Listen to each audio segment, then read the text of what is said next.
Fala pessoal, sejam todos muito bem-vindos. O ano é 2024 e essa é a segunda temporada do podcast Conversa com Energia. Estamos aqui na cidade de Porto Alegre, em um dos nossos escritórios, junto à MA Soluções em Tecnologia, na Zona Norte. E hoje temos o prazer em receber o engenheiro empresário, empresário engenheira, tudo misturado, Alessandro Ponzio. Muito obrigado pela tua presença, por ter aceitado o nosso convite, para a gente bater esse papo aí, né, sobre um assunto muito em voga, né, muito em alta, né, que envolve a eletromobilidade e como ela impacta, né, na nossa sociedade já há alguns anos. Né? Então, Alessandro, vamos começar do início. Né? Engenheiro e entusiasta da eletromobilidade. Né? O que te levou, onde é que está o gatilho aí da eletromobilidade dentro do teu caminho da engenharia? Em que momento a tua vida teve esse estalo? Eu sou engenheiro civil já, eu tive uma consultora durante uns 30 anos, trabalhei bastante nessa área e eu comecei a me envolver com a eletromobilidade quando eu comprei o meu primeiro carro híbrido, que foi um Volvo S60, né? E ali a gente viu que a proposta era bastante interessante, a questão de desempenho, consumo, enfim. Né? E naquela época, lá em 2020, a Volvo iniciou um projeto de instalação de carregadores de corrente alternada pelo Brasil e não tinha nenhum instalado em Porto Alegre ainda. Eu já era cliente da marca lá e eu me ofereci a instalar no nosso estacionamento 4 carregadores. Na época ninguém tinha carro elétrico, naquela época era raríssimo. E aí a Volvo botou 2 totens duplos lá em 2020, em outubro, e a gente começou a operar como carga de oportunidade. Depois disso, em 2021, eles lançaram o XC40 puramente elétrico, né? E eles estavam procurando um local para fazer a infraestrutura para elevar para 20 carregadores. A gente ofereceu a garagem por ter uma entrada de energia bem robusta e ia gerar uma economia para eles na infraestrutura, e aí a gente pulou de 4 para 16 carregadores ali, para 20, desculpe, e a gente deu toda a logística para o lançamento desse modelo, que foi feito no Parque Eólico, lá, o Hotel Estribo na frente. Foram 2 sessões com youtubers, eram 40 youtubers de especialistas em automóvel, e a gente fez toda aquela logística ali. E aí, a partir de setembro de 2021, ao a gente pular de 4 para 20, virou uma referência. A gente passou a ser o maior ponto de carga do país naquela época, com os 20 carregadores de alternado. Né? E aí a gente começou a receber carros de tudo que era lugar. Né? Vinha fora do estado, do Uruguai, da Argentina, de Santa Catarina. Né? E começou a aumentar bastante a demanda, né, com a venda dos carros. Depois a gente acabou sendo convidado pela professora Luciane Canha da Universidade de Santa Maria a fazer parte da Rota Centro do Estado, onde eles instalaram o primeiro carregador de corrente contínua dentro da Universidade Federal em março de 2022. Né? Depois instalaram mais um no Lisa Ruth, ali no restaurante em Santa Cruz, e estava faltando o ponto Porto Alegre, e eu ofereci um espaço. Aí a gente instalou 2 carregadores de corrente contínua da ABB lá na garagem. Depois um deles, depois de teste, foi para a praça em Santa Maria. E aí eu e mais alguns amigos resolvemos importar uns carregadores de corrente contínua. Compramos 3, botamos um em Canela e os outros 2 estão lá na garagem. Então a gente pulou ali para 26 pontos de carga, sendo 6 de corrente contínua. E a gente consegue ter ali todos os bicos de abastecimento: CHAdeMO, GBT, CSS2 e os tipo 2. Depois eu elevei a capacidade dos 20 tipo 2 para 22 kW para atender da melhor forma possível o pessoal. Né? Para quem te ouve falando garagem, né, para quem te ouve, quem te vê, o Alessandro é proprietário da Garagem Gigante, né, em Porto Alegre, ali em Riachuelo. Eu tenho o eletroposto. Mais facilmente localizada na rua atrás do Teatro São Pedro. Exato. Né? O prédio é um condomínio, a gente é proprietário da parte comercial do prédio ali. E como já tinha um espaço adequado para esse tipo de atividade, o prédio já teve posto de gasolina décadas atrás. Né? Então a gente começou a operar como um eletroposto, e aí a gente acabou se envolvendo mais profundamente nessas questões tecnológicas, se envolvendo com as rotas elétricas. Desenvolvemos software de gestão para os carregadores. A gente faz toda a gestão de frotas, a gente atende muita frota de carro lá. O pessoal da Prime Gourmet começou com 2 carros, hoje eles têm 30 só elétricos. O pessoal de Porto Alegre para a Serra Gaúcha, a um custo de operação inferior. Eles fazem só esse trajeto? Só esse trajeto. Leva o pessoal do aeroporto para Gramado, Canela, Farroupilha, Bento, essas coisas. Né? E isso é um exemplo que a redução de custo de operação funciona, né, com a parte do elétrico. E aí começamos a aumentar, e hoje a gente está focando também na produção de carregadores DC aqui no estado, porque para que tenha payback e a coisa funcione, o segredo é a redução de custo de operação. Né? Então, uma coisa é tu comprar um carregador DC aqui no país, com toda a tributação. Outra coisa é tu importar de fora, tu também tem tributação, mas ainda tem um custo. E outra coisa é fabricar aqui. Então, isso vai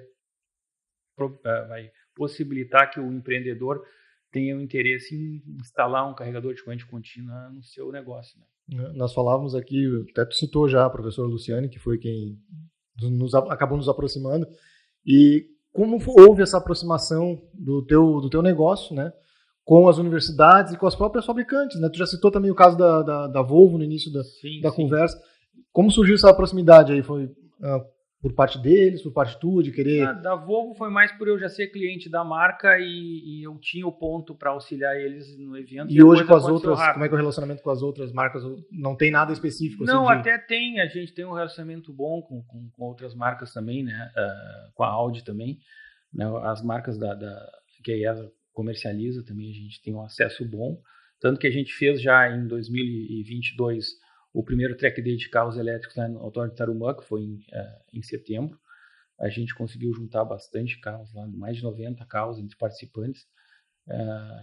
E hoje em dia, com o aumento da venda, a quantidade de carregadores, mesmo que a gente está numa situação, vamos dizer assim, confortável, por enquanto, em relação aos outros estados, mas a demanda de venda está superior à capacidade de eletropostos, né? Por exemplo, a gente para ir para o sul hoje está bem tranquilo. Para ir para o norte, apesar de ter vários carregadores, no verão agora já deu filas, né, no carregamento. Norte até onde? Qual é o... Para subir de Porto Alegre para cima, né? Chega perto de Santa Catarina, que também está bem, tem uma rede boa. Santa Catarina e Paraná tem uma rede boa também. Mas a venda de carros elétricos do ano passado foi gigantesca, né? E está só crescendo. E o teu conhecimento em veículos, especificamente nos elétricos, esse aumento de venda, eu acho que eu comentei em algum outro podcast aqui, talvez até com a própria professora, existe para os veículos elétricos aquele movimento chamado de obsolescência programada, assim como existe para outros equipamentos? Existe, por ele ser um equipamento mais elétrico do que mecânico? Não sei se eu consegui ser claro. Assim, por exemplo, hoje nós temos essa tecnologia aqui, sim, X, tá? Ela vai evoluir. Sim. Então essa aqui vai se tornar obsoleta em, sei lá, 3 anos, 4 anos, não sei. Existe essa... O senhor acha que existe essa obsolescência programada dentro do... Está muito no início, né? A gente está ainda naquela briga para desmistificar a eletromobilidade. Tem muita gente, a maioria das pessoas que fala mal não entende nada, ou não fala mal por ler textos na internet, ou que nunca andaram num carro elétrico, não sabem o que isso pode proporcionar ao usuário, né? O principal atrativo do carro elétrico é a redução de custo. O pessoal às vezes fala, carro elétrico é caro. Eu discordo totalmente dessa afirmação, porque a gente tem que comparar por uma régua de medida, né? Não pode comparar um carro elétrico premium com um popular a gasolina. Compara carro elétrico premium com um premium a combustão. Por exemplo, hoje temos carros elétricos abaixo de 300 mil com 500 cavalos. Um carro a combustão com 500 cavalos é quase 200 mil mais caro. Agora começaram, como tudo, né? O pessoal lança o topo de linha e começam a vir os populares. Aí a BYD lançou o Dolphin Mini a 150 mil, vendeu mais de 5 mil carros. Agora vem o Mini Dolphin abaixo de 100 mil reais. Vai vender horrores. E por que o pessoal está comprando o elétrico? Porque a manutenção é praticamente nula, vai só trocar pneu, ou se bater o carro, tu vai mandar arrumar. Em alguns estados, se não paga IPVA, ou tem um desconto. Aqui não paga, né? Aqui não. E o teu quilômetro rodado é extremamente mais barato, ele pode até virar a ser zero se tu aproveitar uma rota elétrica de fornecimento gratuito ou ter energia em casa, mas pagando da concessionária pode chegar até 5 vezes mais barato o teu quilômetro rodado, vai depender do tipo do carro, né, de 3 a 5 vezes. Então tem uma redução do custo de operação imensa. Por exemplo, um carro que tem uma autonomia de 400 km de elétrico, uma bateria de 68 kWh, tu vai gastar menos de R$60 para andar 400 km. Que carro a combustão te oferece isso? Revisões, eles dão uma revisão gratuita, porque não tem o que fazer no carro, vai trocar o filtro do ar-condicionado, água do para-brisa, não tem óleo, não tem nada. Então, tu tem, além de tudo isso, a questão ambiental, que não polui. O pessoal, tem muita gente falando das baterias. As baterias são 100% recicláveis, ninguém vai jogar a bateria do carro elétrico fora. Já tem indústrias fora do país e até aqui também um reaproveitamento da bateria dos automóveis. Né? Então, isso é outra falácia. Para armazenamento, né? O pessoal, a bateria num carro, eles já te dão 8 anos de garantia, que dificilmente alguém fica mais que 8 anos com o carro. Tem 10 anos de vida útil para uso automotivo dentro dos padrões de qualidade que o mercado automotivo exige. E depois disso, a bateria pode ter mais de 20 a 30 anos de uso residencial para armazenar energia fotovoltaica, coisa que já está acontecendo no Brasil. A própria BYD já vende a bateria também do carro. Pode usar ela a um custo muito mais barato que comprar uma nova para armazenamento de energia. Esse é um mercado novo, né? Que está começando agora com o giro dos seminovos. Né? Outra coisa que o pessoal fala muito, os carros a combustão eles vão parar de ser fabricados. As fábricas europeias, o ano-chave é 2028. Né? Um pouco antes, um pouco depois, não vai ter mais carro de passeio a combustão à venda 0 km. Isso é fato.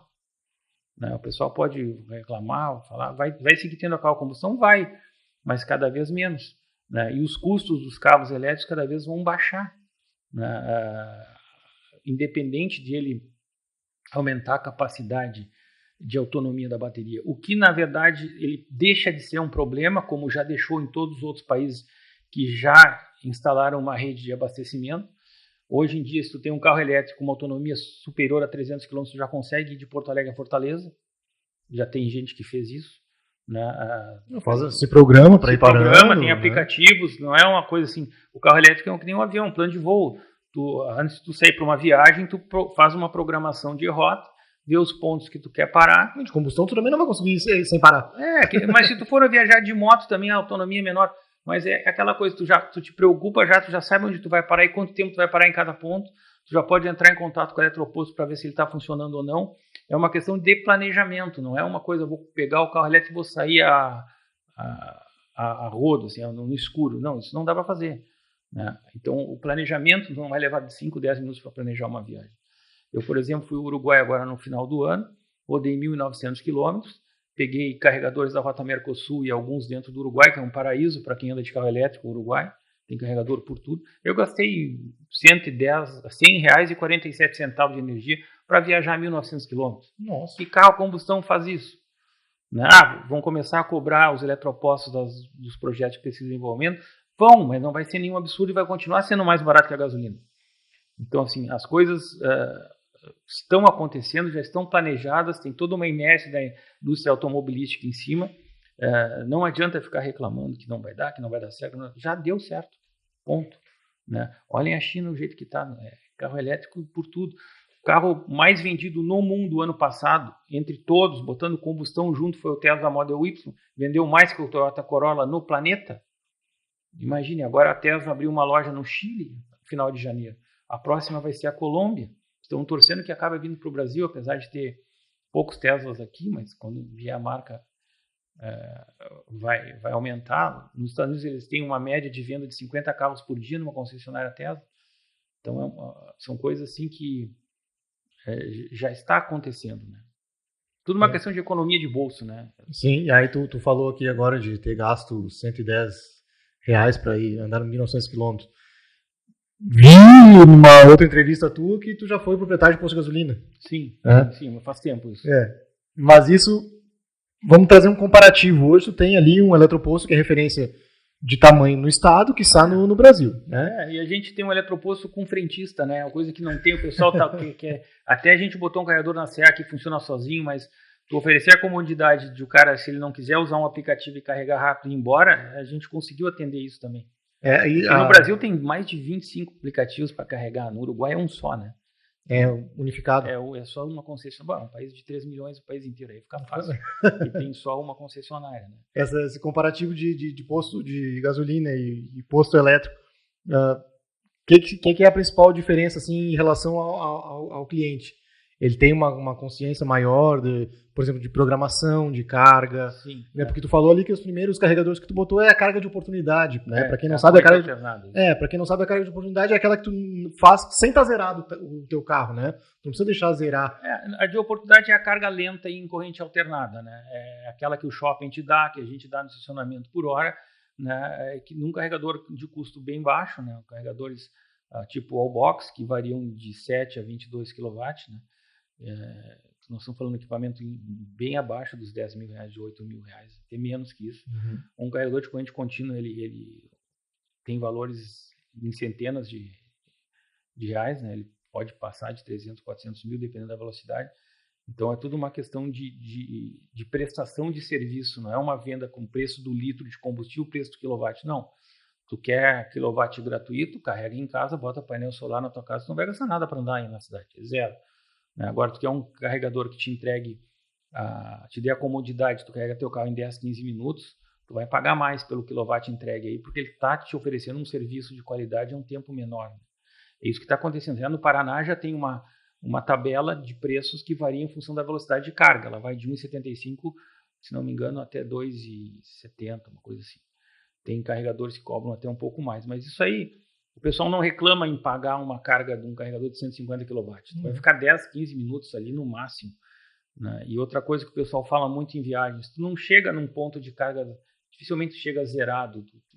Tu programa a tua viagem para carregar o carro, cheguei perto dos 20%, vai lá, para mais 15 minutos, 20, né? Vai no posto, banheiro, pão de queijo, aquelas coisas, e segue a viagem. Se torna uma viagem mais tranquila. Né? E de fato tem carros novos que estão aumentando a sua autonomia, né? Mas não esqueça que ao mesmo com o aumento da autonomia tu tem que carregar a bateria depois dessa autonomia, né? Então, esse aumento de venda, esse aumento de autonomia vai necessitar também um aumento de infraestrutura e um aumento de capacidade de energia para botar nesses veículos. Isso, né? Já está acontecendo e está indo rápido. Por exemplo, no nosso estado, vou dar um exemplo aqui, tem um carregador em Ametista do Sul, que é a nossa cidade mais ao norte, 160 kW. Uma empresa de energia solar, né, colega de vocês lá, se não me engano, a Certagem é aqui. Botaram lá e, é uma baita propaganda para a empresa deles. A Certagem botou aqui na Tabaí Canoas, outro de 160.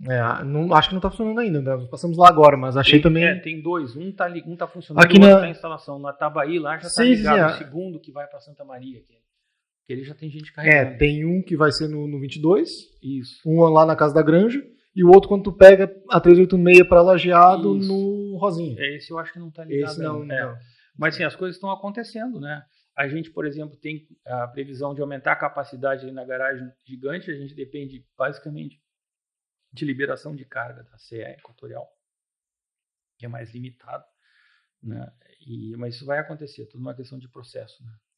E outra coisa que a gente estava conversando antes, tu comenta muito que as pessoas que não é que não apoiam, as pessoas falam de problemas que não existem, inventam problemas, aumentam problemas em relação à evolução do... Não, até o próprio carregamento residencial, por exemplo. Tu não tem que transformar a tua casa num eletroposto.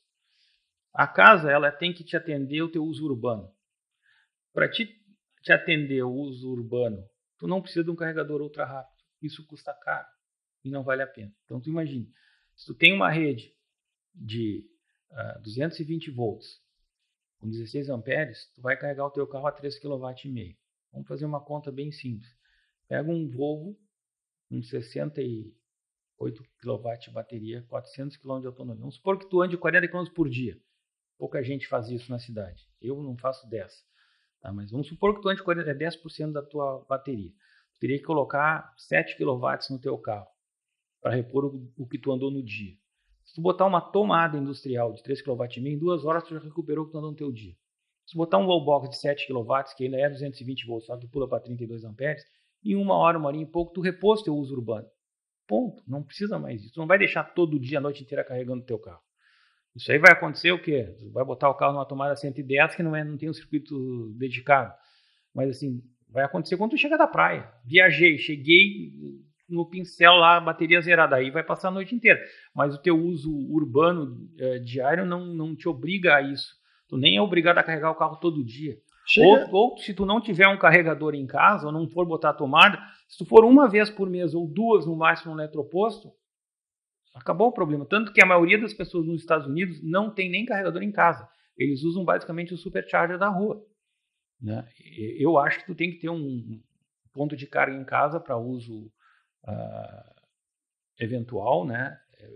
Mas não é uma preocupação que eu vejo. Assim, é o que eu estava falando. Tem muita gente que cria um problema que tu não tem para te vender caro uma solução que tu nem precisa. Aí o cara chega lá, vamos botar um carregador de 22 kW na tua casa. Ah, bom, Porto Alegre é 110, né? Tu tem que comprar um trafo, um transformador. Aí vai 3, 4 mil transformador, mais o wallbox, mais não sei o que, mais não sei o que. Ah, meu condomínio não dá para fazer a ligação direta. Ah, vamos ligar na rede do condomínio. Aí tu tem que ter um gestor de carga, os equipamentos tem que ter o CPP, quando tu vê, tá o orçamento lá em cima.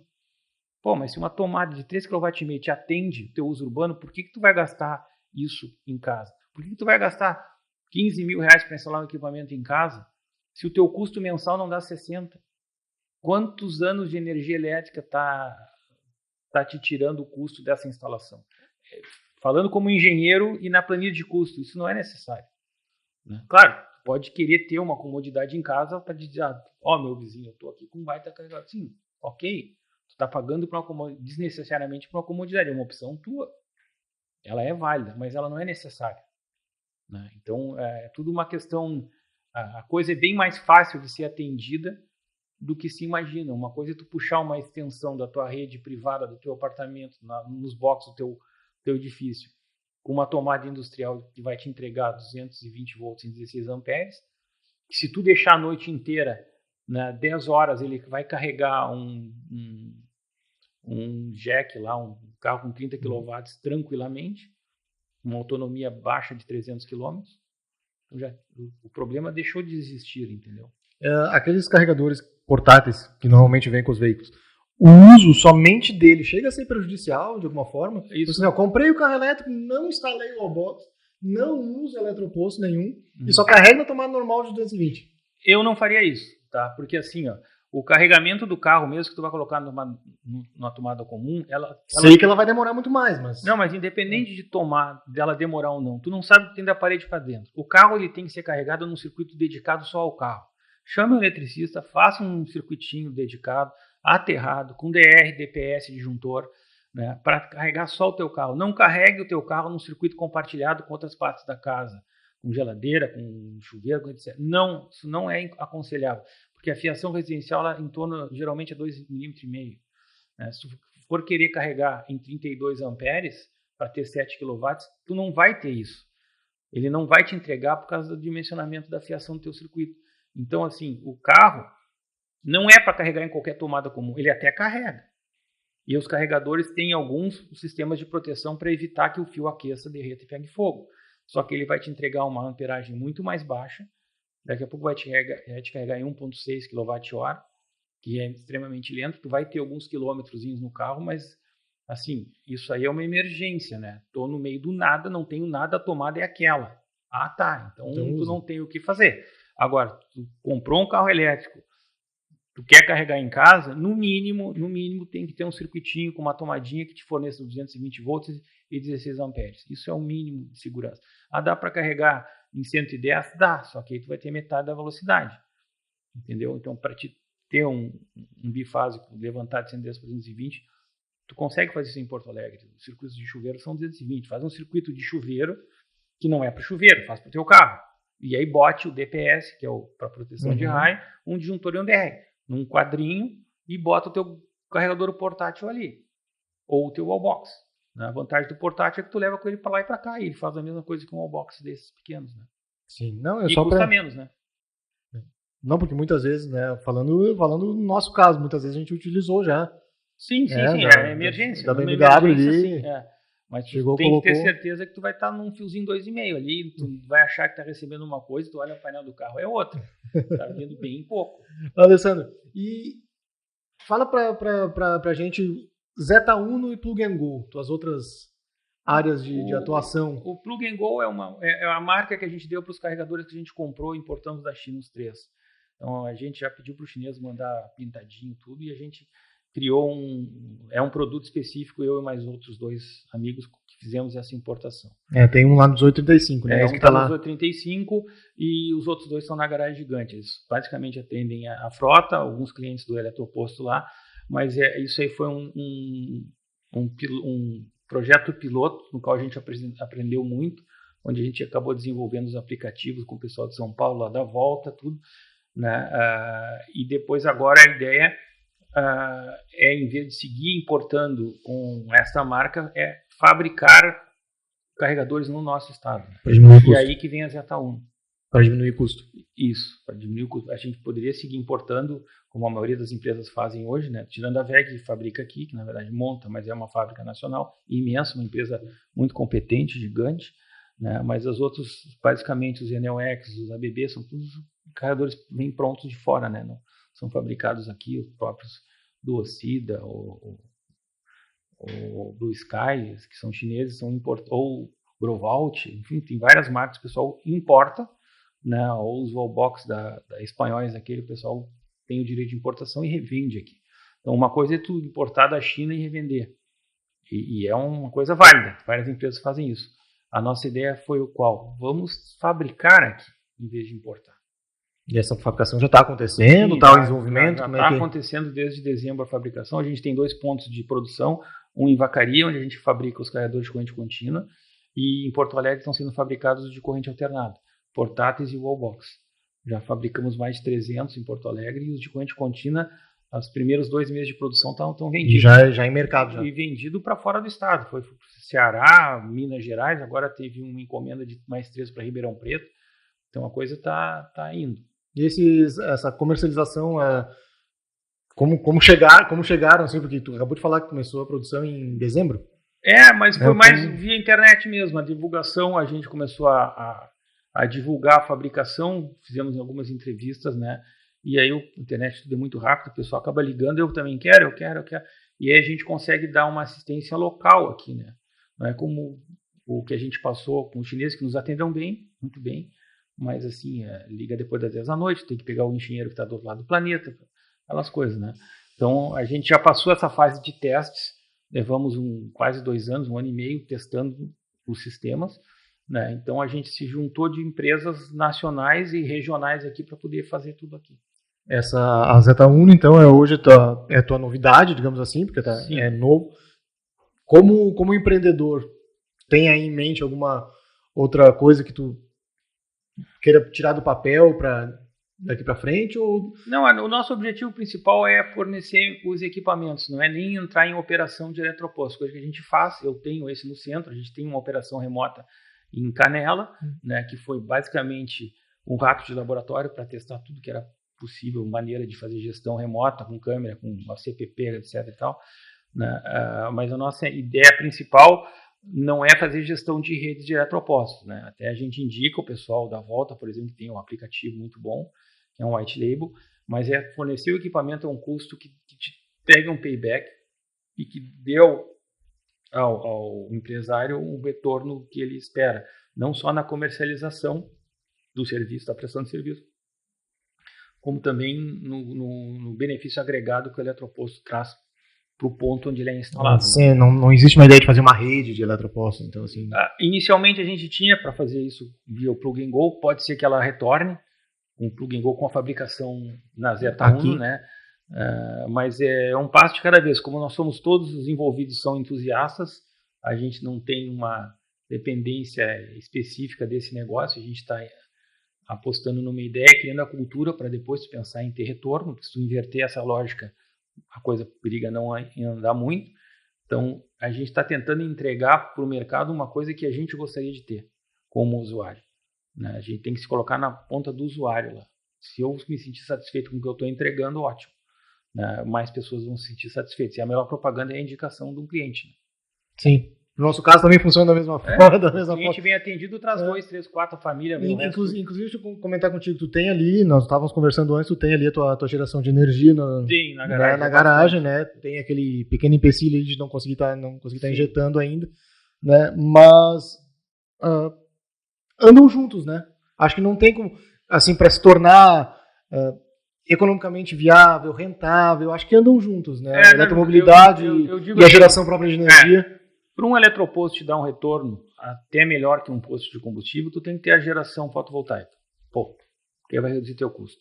Se tu não tiver a geração fotovoltaica, tu vai no máximo com R$2, R$2,50, R$3 que seja, tu vai pagar o teu custo de operação, mas tu não vai ter o teu payback do investimento é mais longo. Agora, no momento que tu gera o teu custo de energia com as placas, aí isso vira um bom negócio. Né? É porque tu não tem toda aquela imobilização de ter que abrir um buraco, terrar um posto de combustível. Tu tem um equipamento, se tu te mudar de lá, tu leva o tráfego, leva o equipamento, bota em outro lugar que tenha uma infraestrutura adequada. Então, e te digo, sai mais barato que montar um posto de gasolina. Experiência própria. Alessandro, para a gente ir encaminhando para os finalmente aqui, eu sempre tento trazer, né, não só de... Eu acho que no teu caso é uma história assim do Alessandro que tem uma história na engenharia, do Alessandro que tem uma história no empreendedorismo. Alguma coisa nesses anos todos aí, eu não vou citar quanto tempo tu tá em atividade, mas, né, alguma história que tu te lembra que te marcou, que te fez aprender, que te fez crescer, algum ensinamento que tu leve hoje para tua vida, assim, tentar buscar nas tuas gavetas mentais aí. Cara, o que eu vou te dizer? Eu sempre pratiquei muito esporte, apesar de hoje não estar com um físico tão bom, tá? Porque a gente já passa dos 50, a coisa fica mais difícil. Eu velejei muito tempo, né? Muito tempo de navegação em alto mar e regata, então a gente aprendeu muito a trabalhar em equipe, né? Não adianta ser dono do bar, o capitão tá no timão, se o resto da equipe não fazer. Tu não pode estar dizendo o que cada um tem que fazer. Tu canta a manobra e o pessoal sabe o que cada um tem que fazer. Então, essa questão do trabalho em equipe me veio muito do esporte. Depois eu tive uma outra época que eu corri de carro há muito tempo, rally de velocidade, aquela história de capotar um monte de vezes. E aí tu tem que confiar no navegador, que diz que tem uma curva ali. Tu tem que criar uma relação de confiança e te cercar de gente, de preferência, melhores que tu. Tu aprender com quem está contigo. E também ensinar o que tu sabe, né? Mas quanto mais tu te cercar de pessoas que têm o mesmo foco de entusiasmo que tu, no que tu está fazendo, não tem como dar errado. Difícil achar essas pessoas, mas depois a coisa vai. Alessandro, muito obrigado pela tua presença. Né? Foi um prazer te receber aqui. É bom saber do quanto os entusiastas estão tornando possível e viável e mais rápido a chegada de toda essa tecnologia que só vem em nosso benefício. Né? Então, até eu queria colocar assim, dar os parabéns para o pessoal da Universidade de Santa Maria, tanto a professora Luciane Canha quanto a professora Alzenira, que são as pioneiras, né? Começaram com a rota elétrica aqui no nosso estado, se envolveram em projetos de desenvolvimento que ambos deram certo, né? Até levaram mais tempo que todos queriam por questões burocráticas, mas se não tem gente desse tipo de nível de conhecimento técnico e empenho, as coisas não vão acontecer. E elas conseguiram juntar o pessoal tipo nós, da iniciativa privada, que a gente deu apoio, bancamos parte do custo de infraestrutura, e outras empresas também fizeram isso. As coisas não saem do papel, né? Então ambas conseguiram juntar pessoas, né, focadas em o projeto dar certo, sem nenhuma outra questão paralela a isso, né? E os dois deram muito certo. Hoje a gente tem 3 rotas elétricas no Rio Grande do Sul. A primeira, que é a Rota Centro, que é Porto Alegre, Santa Maria, Santa Cruz, Porto Alegre. A segunda rota foi a Rota Sul, implantada pela Nissan, que entra pelo norte do estado. Tem um carregador em Três Cachoeiras, Gravataí e São Sebastião do Caí, e parece que agora vamos botar em Farroupilha. E a Alzenira conseguiu, junto com a CE, fazer uma rota elétrica de 10 carregadores de norte a sul, de Torres ao Chuí, inclusive abrindo um braço para Jaguarão, que hoje a gente tem um sistema gratuito de carga, carregadores em intervalos em torno de 100 km. Por exemplo, para ir até o Chuí tu só precisa parar 2 vezes e não precisa parar 7, mas tu tem 7, né? Então a gente está bem servido para o sul, e agora o pessoal está tentando ir mais para o lado oeste do estado. O norte está se desenvolvendo graças ao empenho de algumas empresas privadas, né, que são do ramo de energia, que com boas surpresas de terem colocado os carregadores ultra rápidos na estrada. Isso é muito bom, né? Então o nosso estado está se mexendo muito para isso, muito em cima do que está acontecendo com o mercado, né? O pessoal está comprando o carro elétrico porque o teu custo de operação ele é mais baixo. E junto com isso tem toda a mobilidade, sustentabilidade, poluição, aquelas coisas, né? Silêncio, né, que o carro oferece.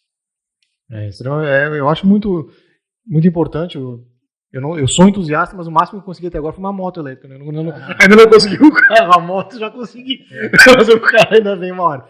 E realmente é uma coisa assim que não. Já ouvi alguém falar que se tu experimentar, se tiver experiência de um veículo elétrico, tu não volta. Não volta. Nunca mais. Não volta, porque é o que eu digo, o pessoal fala muito mal. Cara, ninguém está aqui para fazer torcida, não estou torcendo a favor desse ou daquele. Tem coisa boa, tem coisa ruim, tem.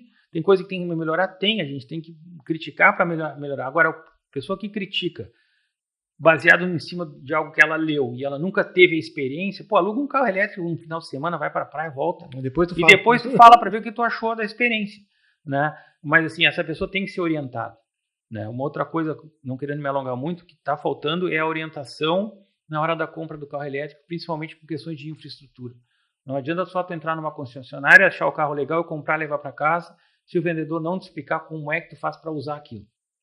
Tem um aprendizado aí que é simples, mas ele precisa ser repassado ao usuário para que depois ele não se decepcione e fale mal para fiquei sem bateria. Não, por que tu ficou sem bateria? Não sabia que tinha um aplicativo? Não planejou tua rota? Né? Então são coisas simples de se resolver. Não consegui botar a tomada no meu condomínio. Peraí, chama um engenheiro elétrico, um técnico que tenha experiência em carregadores. Não adianta só o cara ter habilitação técnica se ele nunca fez esse tipo de instalação ou não conhece o equipamento. Né? Às vezes o cara não sabe nem qual é a necessidade do carro elétrico. Aí o cara vai lá e te oferece para o teu condomínio uma usina. Vai gastar 400 mil para botar as tomadas no meu edifício. Para quê? Tem soluções que te atendem à tua demanda. A solução tem que atender a tua demanda. E não é necessário nada além disso. Isso é uma falta de capacitação, de não. Treinamento, é falta de conhecimento a questão mesmo. Do vendedor.